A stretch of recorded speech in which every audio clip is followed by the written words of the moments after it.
पहिले दाता शिष्य भया,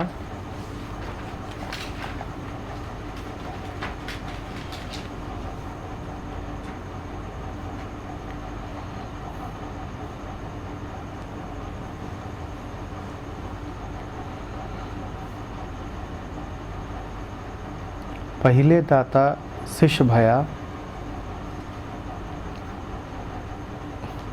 जिन तन मन अर्पा शीस,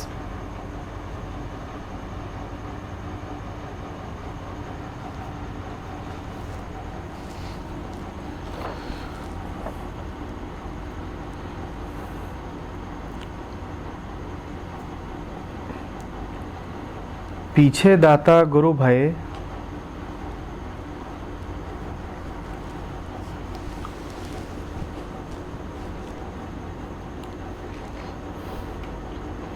जिन नाम दिया बख्शीस।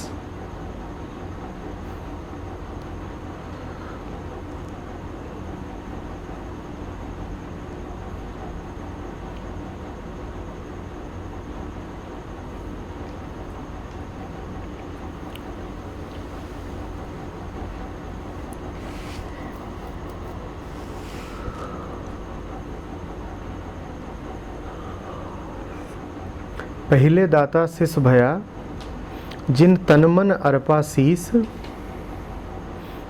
पीछे दाता गुरु भये, जिन नाम दिया बख्शीस।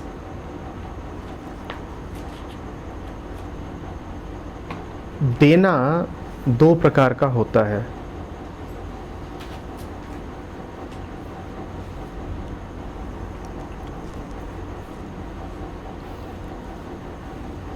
पहला, जो तुम्हारा है नहीं उसे तुम विसर्जित कर दो। ये विसर्जन है। जो तुम्हारा है नहीं उसे तुम नाहक पकड़ो मत। स्वभाव विरुद्ध है पकड़ना, तो छोड़ ही दो, तुम्हारा है नहीं। और दूसरा, जो तुम्हारा है ही वो तुमसे छिन नहीं सकता, उसे खूब बांटो।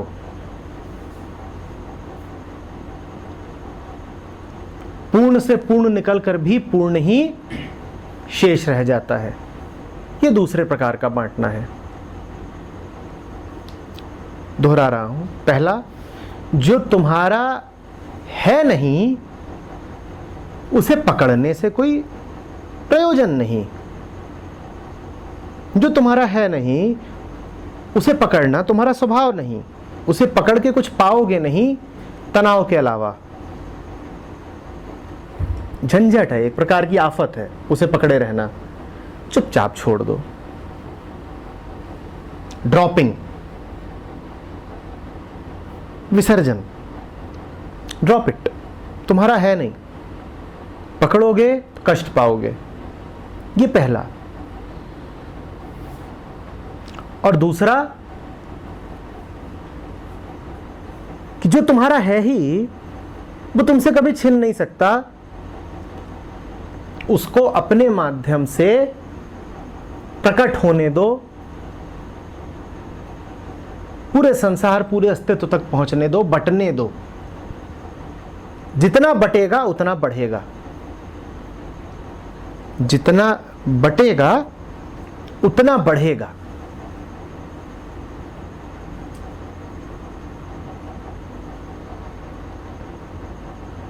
इसी को अभी कहा कि यही उपनिषदों का प्रसिद्ध शांति पाठ है कि जितना बटेगा उतना बढ़ेगा। उस पूरे शांति पाठ को इन 4 लफ्जों में कहा जा सकता है। जितना बांटोगे उतना पाओगे, बांटते जाओ।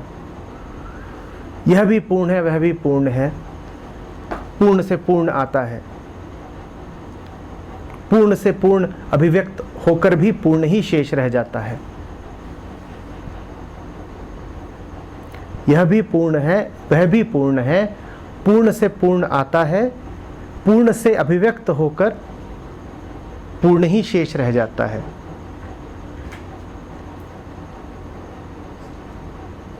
बांटो, बंटने दो।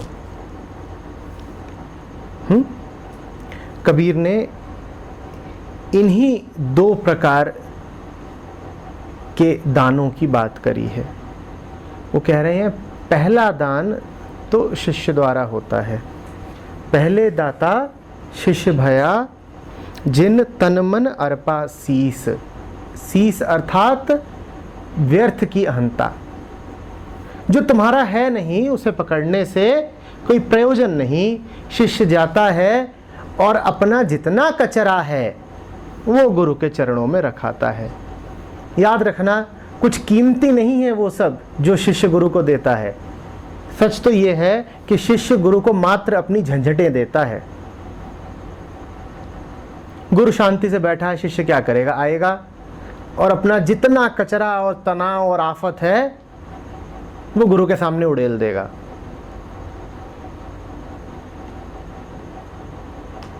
झंझट ही है, और गुरु होने का अर्थ ही है यही। इसीलिए शास्त्र कहते हैं कि शिष्य बहुत सोच समझ के सावधानी से चुनो, क्योंकि जिसको तुम शिष्य चुनते हो उसका सारा कर्मफल अब तुम्हारे ऊपर आ जाता है। वो तो समर्पित कर देगा, अब तुम झेलो।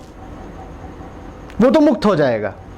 वो तो कह देगा ये मेरी कर्मफल की टोकरी है, ये मेरे पापों की गठरी है। आप गुरु हुए, अभी आपको आप संभालिए, अब आप संभालिए उसको। उसने तो दान कर दिया। जिन तन मन अर्पा शीस, उसने अपने शीस का सारा बोझा आपको अब दान कर दिया, अब आप संभालिए। गुरु इसीलिए नीलकंठ की तरह है। नीलकंठ समझते हो कि जितना जहर है उसको वो अपने गले में धारण कर लेता है, यही उसकी योग्यता है। कहानी पता है ना, सागर मंथन हुआ तो उसमें से 1000 चीजें निकली,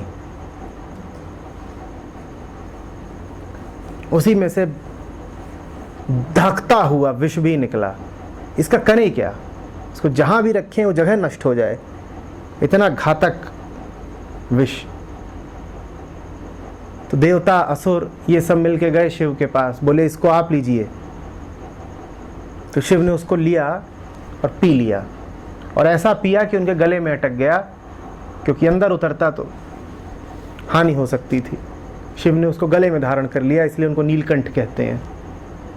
गुरु का भी यही काम होता है कि तुमसे तुम्हारा जहर ले भी ले, और इस प्रकार ले कि उसको खुद भी नुकसान ना हो। यही तो गुरु की गुरुता है।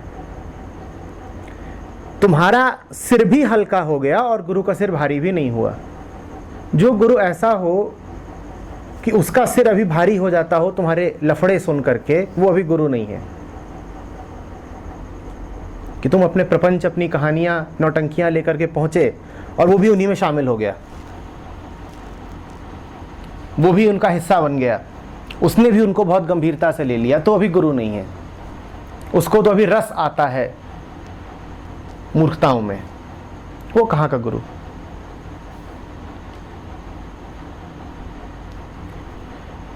गुरु का क्या काम है समझो। गुरु का काम है तुमसे ले भी ले और खुद ग्रहण भी ना करे। तुम्हें मुक्ति भी मिल गई और उसे बोझ भी ना लगा। जैसे डॉक्टर कि तुमको टीबी के बैक्टीरिया लगे हुए हैं, तुम्हारे तो बैक्टीरिया छुड़ा दिए, पर यह नहीं किया कि खुद को लगा लिए। तुम्हें मुक्त भी कर दिया और खुद को फिर भी स्वस्थ रखा। ये गुरु है। शिष्य कौन? जो गुरु को बैक्टीरिया का दान करे। ये तुम्हारी गुरु दक्षिणा होती है कि हम अपना सारा कचरा, सारा मल, सारे विष, सारे बैक्टीरिया ला करके बिल्कुल ट्रंक में भर करके छोड़ जाते हैं, आप संभालो। जिन तन मन अर्पा शीस। इसको कोई बड़ी बात मत मान लेना कि जिन तन मन अर्पा शीस, उसके मन में और तन में और शीस में है ही क्या जो वो अर्पित कर रहा है। इसको कोई बड़ी बात मत मान लेना कि शिष्य तो महादानी था, उसने देखो पता नहीं क्या दान किया। क्या दान किया? अपना मल दान किया। और क्या दान किया? और उसके पास है ही क्या दान करने को?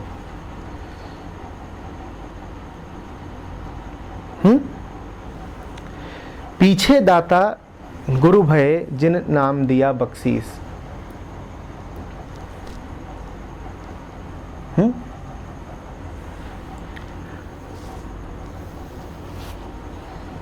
ये वो दूसरा दान है।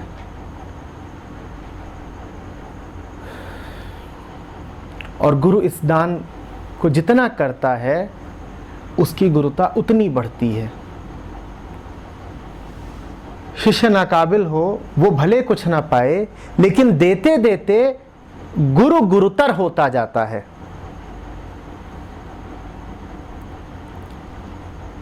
बात समझ रहे हो?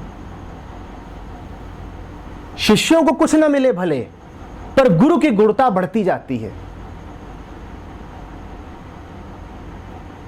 क्योंकि वो उसे बांट रहा है जिसका स्वभाव है बंटना। बांट बांट कर वो और ज्यादा स्वभाव में स्थित होता जा रहा है। स्वभाव ही है बंटना, उसका फैलना। ब्रह्म, बृहद, बड़ा, विकीर्ण, विस्तृत।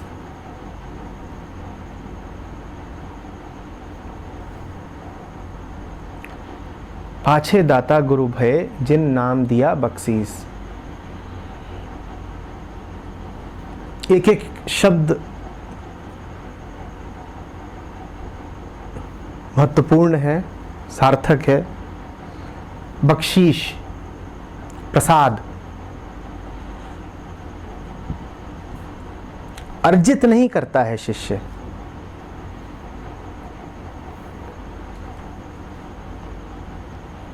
उसकी पात्रता बस इतनी ही थी कि वो पात्र हो गया, कि उसने अपनी गंदगी से छूटने का मन बनाया, वो पात्र हो गया। पात्र माने बर्तन, खाली।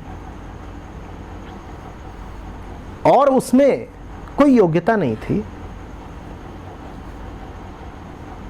यदि योग्यतावश मिला होता तो फिर तो गुरु को धन्यवाद कहने का कोई कारण नहीं है। तुम्हारी योग्यता थी, तुम्हें मिल गया, बात खत्म। व्यापार है ना, व्यापार। तुमने जाकर के अपनी क्षमता प्रदर्शित करी और उसके एवज में तुम्हें कुछ पुरस्कार मिल गया, बात खत्म। पर ये तुम्हें योग्यता से नहीं मिला है, ये बख्शीश है, ये प्रसाद है। और प्रसाद को अन्यथा मत समझें, ये प्रेम का प्रसाद है। बख्शीश से ऐसा लगता है जैसे किसी ने एक सिक्का उछाल दिया है आपकी और आप भिखारी हो ना। बख्शीश से अपमान का सा एहसास होता है ना। ये प्रसाद है, प्रेम में दिया गया है।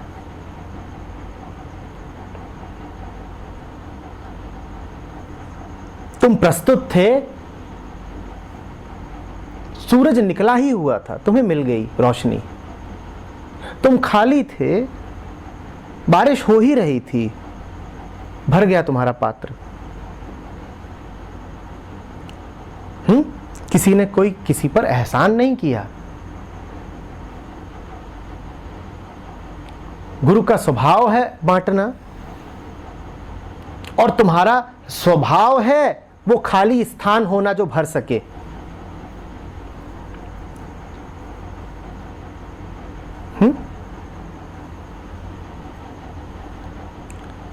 अगर किसी के प्रति अनुग्रह मानने की जरूरत है तो वो स्वभाव के प्रति, वही असली गुरु है।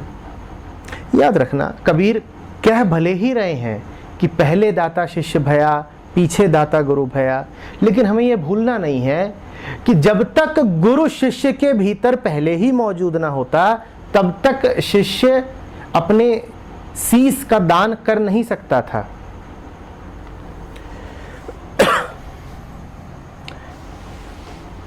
अभी तो जितनी बात कबीर ने कही है उसमें थोड़ा सा भ्रम हो सकता है, क्योंकि कबीर ने कहा है कि पहला कदम शिष्य लेता है और फिर दूसरा कदम गुरु लेता है। यह बात भ्रामक है। पहला कदम ही तब तक लिया नहीं जा सकता जब तक गुरु शिष्य के भीतर मौजूद ना हो, वरना शिष्य कैसे करेगा अपने अहंकार का दान। जब तक उसके केंद्र पर गुरु पुकारे नहीं, तब तक उसमें यह बल कहां से आएगा, ये ताकत कहां से आएगी कि छोड़ दे तन मन शीस। नहीं छोड़ पाएगा, डरेगा। हम इसलिए तो नहीं छोड़ पाते ना, हम इसीलिए तो छोड़ नहीं पाते।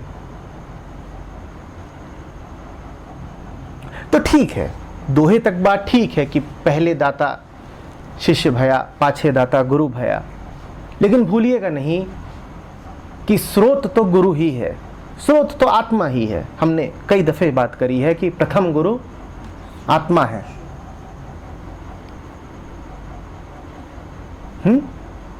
इसमें भ्रम की संभावना है, इसलिए क्योंकि चंद लफ्जों में बात कहनी है, दोहा ही है। तो पढ़ने वाले को थोड़ा सा संदेह हो सकता है।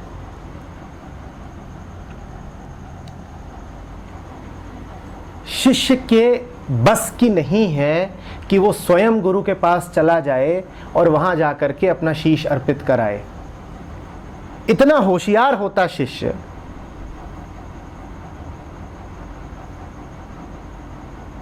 कि गुरु को खोज भी ले और निर्मोही होकर के अपना शिष्य, अपना सर भी अर्पित कर दे।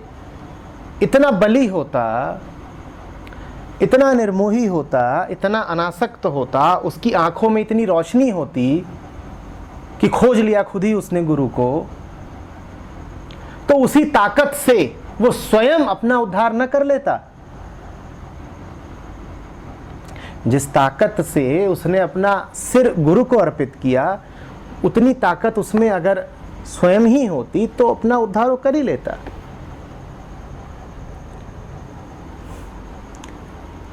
इतनी रोशनी उसके पास अगर होती कि उसे साफ साफ गुरु का चेहरा दिखाई देता, तो अपना चेहरा नहीं देख लेता? अपना चेहरा नहीं देख लेता पहले? तो पहले दाता शिष्य भया में पहले से भी पहले कुछ आता है।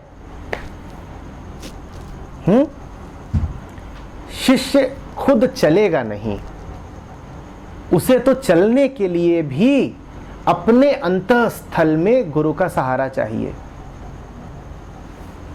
वो तभी कदम आगे बढ़ाएगा। आत्मा ही है प्रथम गुरु। ग्रेस।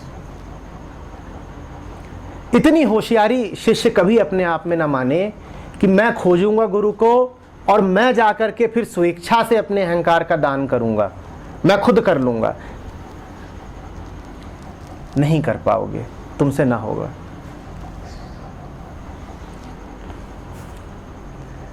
तुमसे ना हो पाएगा।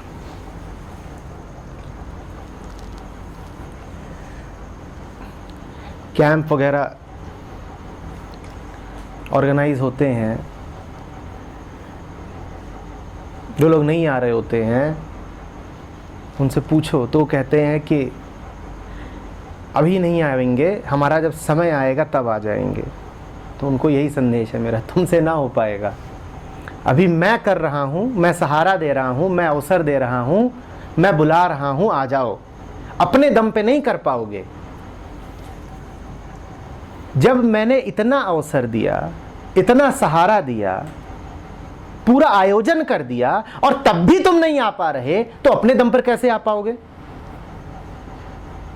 पर नहीं, अहंकार हमेशा मूर्ख भी तो होता है ना, स्पष्ट उसको दिखाई नहीं देता। वो कहता ना ना ना, हमारा जब समय आएगा तब हम खुद कर लेंगे। अरे अभी नहीं कर पा रहे हो, जब पकी पकाई खाने को मिल रही है और तुम कह रहे हो तुम खुद गेहूं उगाओगे और खुद रोटी बनाओगे और तब खाओगे। अभी पकी पकाई दे रहा हूं, खा लो। खुद ना कर पाओगे।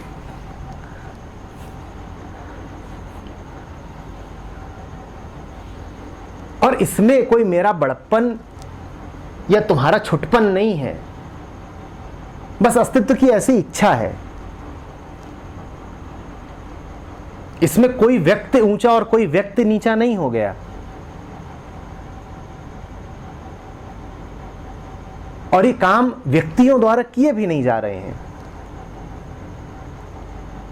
तो ये मत सोचो कि हम किसी और पे निर्भर क्यों रहें। तुम किसी और पे नहीं निर्भर हो। ये सब तो पूर्णता के काम हैं, किसी व्यक्ति के नहीं।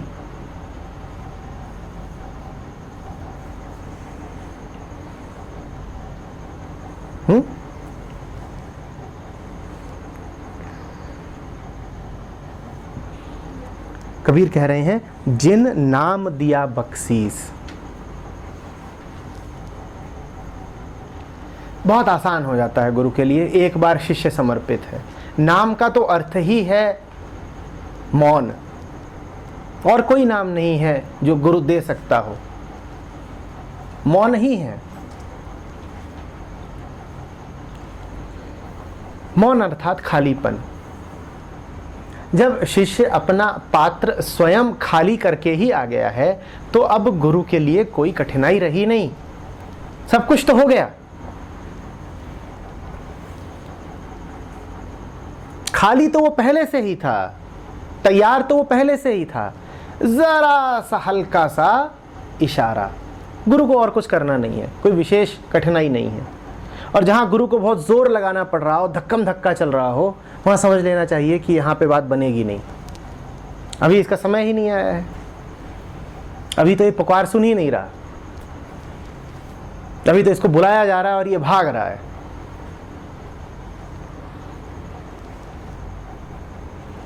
अभी तो इसके पास बहुत सारे कारण बैठे हुए हैं, अभी तो एक कारणों में जी रहा है, अभी अकारण इसे प्यारा नहीं लगता।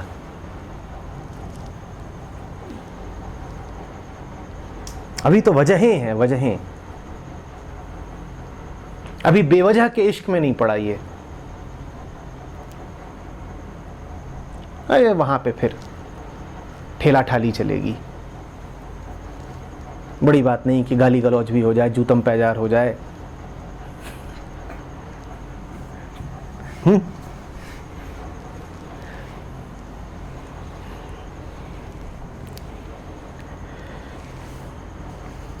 सर मुझे एक बात पूछनी है। जैसे आपने बोला कि इसमें ना शिष्य की भी होशियारी है, ना गुरु की होशियारी है, ये सब कुछ ग्रेस है, जो भी करवा रहा है अस्तित्व करवा रहा है। तो अगर शिष्य आ भी नहीं रहा तो शायद वो अस्तित्व की वजह से ही नहीं आ रहा ना। तो दुख किसे है, अस्तित्व को कि तुम्हें? तो अपनी परवाह करो ना, वजह क्यों खोज रहे हो? अस्तित्व तो दुखी नहीं हो रहा। तुम जा करके कुएं में छलांग मार दो अपने दुख में और आत्महत्या कर लो, कुआं तब भी नहीं दुखी होगा। 10 लाशें पड़ी हो कुएं में, कुआं दुखी हो जाता है? अस्तित्व तो दुखी हो रहा है क्या? दुखी कौन है? अपनी बात करो ना, अपनी बात करो। तुम्हें मुक्ति चाहिए, अस्तित्व को मुक्ति नहीं चाहिए। वो तो सार्वभौम है, सर्वथा मुक्त है।